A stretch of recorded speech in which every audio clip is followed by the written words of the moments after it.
Hey folks, this happened a long time ago when I was just 17. When the mood comes over me and I think about it, it still creeps me out. I thought I'd share. I was a nerd with only two best friends, Byron and John. We did everything together. Usually everything meant watching kung fu movies and playing Magic the Gathering.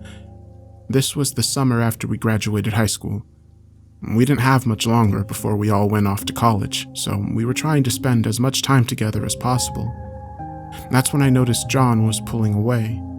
Little things at first, like he kept trying to give me stuff I knew he cared about. His collection of Heinlein novels, some old Nintendo Power magazines, his Battle Beast figures. I told him to keep them so he could pass them down to his kids someday, but he said they'd just end up in the trash if I didn't take them. When we'd visit him, he would hardly make eye contact.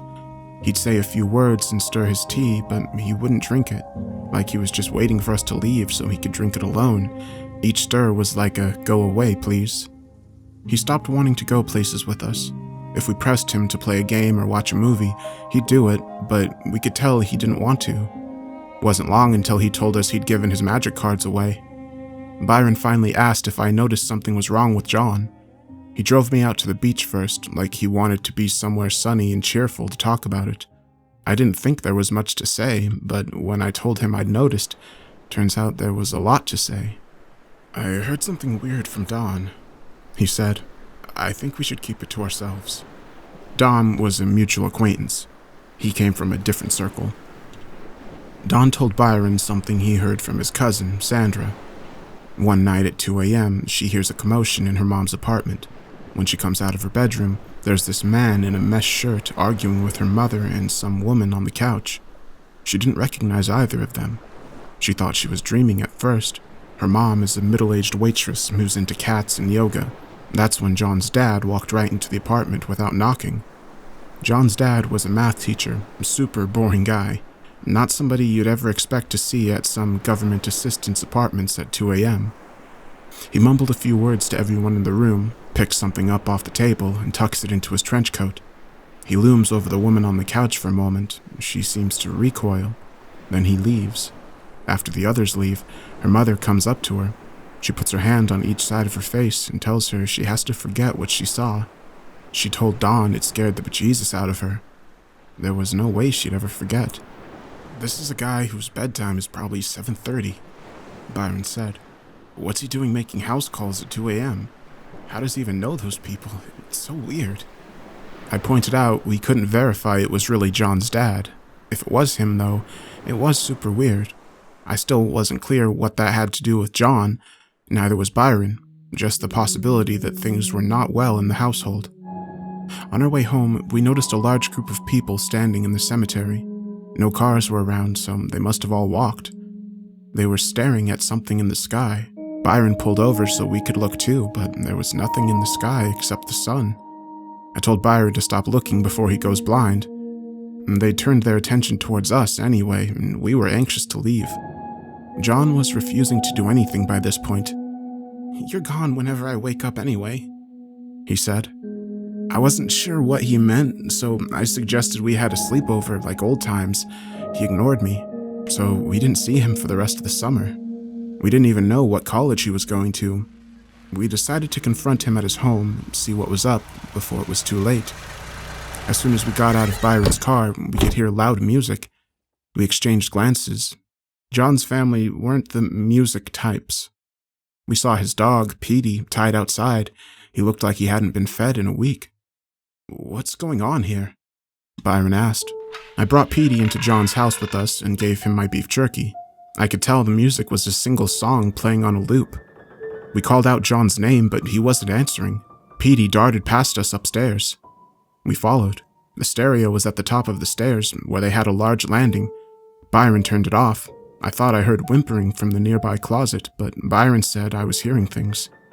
We kept going down the hall to John's room. He was sitting inside wearing sunglasses, despite very little sunlight entering the room. He draped himself in some floral patterned sheets. I wasn't sure if he was awake or not, so I moved in to touch him. He recoiled like I had leprosy. "My skin is sensitive right now," he explained. I asked if he was okay.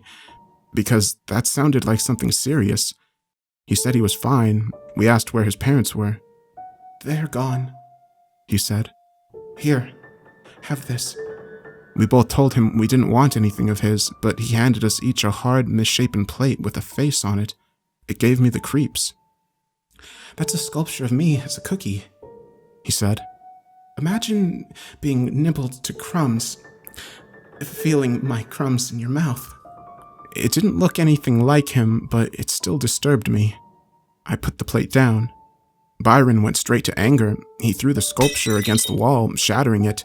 John didn't react. That only made Byron angrier. He got in his face and shouted, asking him why he was being so weird and why he was pulling away. Byron meant emotionally, although he was physically pulling away from Byron. "I've decided to join an ashram," John answered sternly. "The same ashram where Betty Griffiths lived.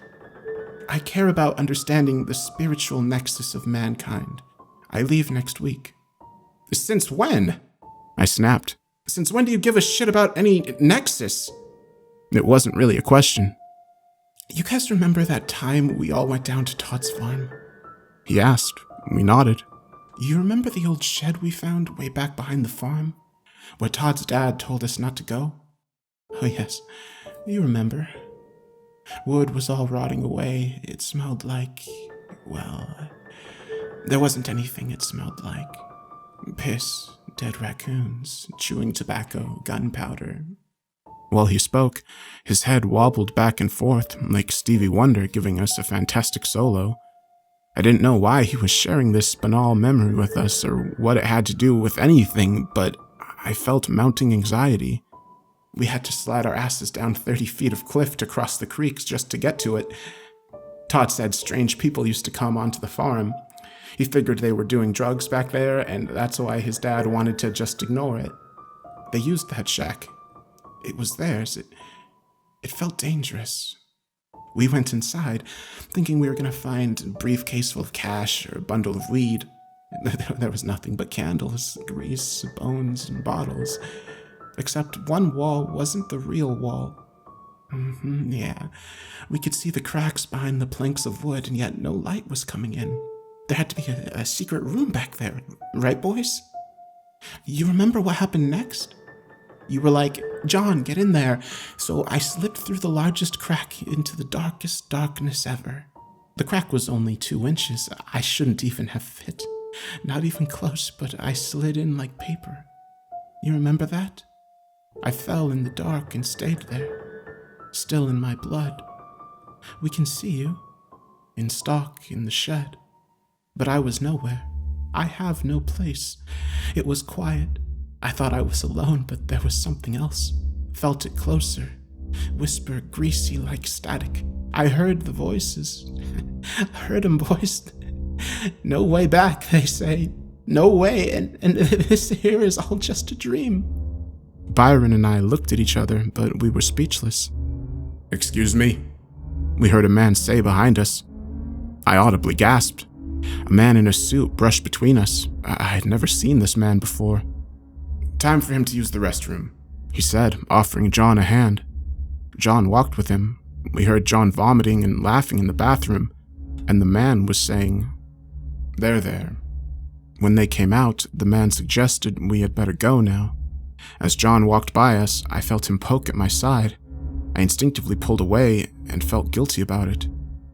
We left as instructed. The man in the suit followed us to the stairs, where he turned the music back up. I asked him if John was going to be all right. "I'm new," he said, and turned the music up more. When we got in the car, Byron let out a long sigh. We sat in the driveway looking up at the house for a while, as if John would come out and say it was all a joke. "He's crazy," Byron said. I wanted to agree, I just couldn't.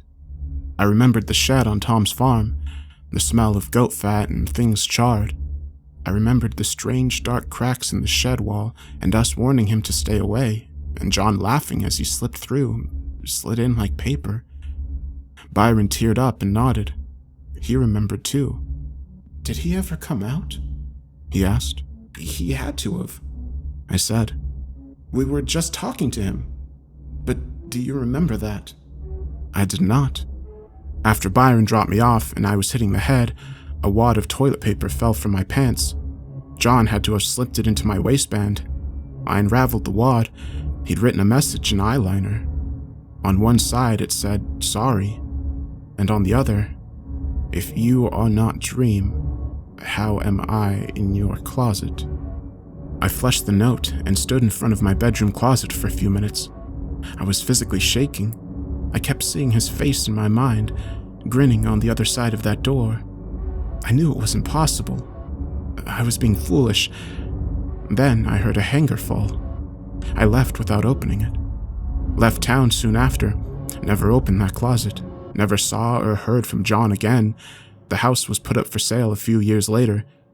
I did see the man in the suit again, though. I saw him stocking shelves at a Walmart in Canada. He pretended to have no idea what I was talking about. Then why did he start sweating when he saw me?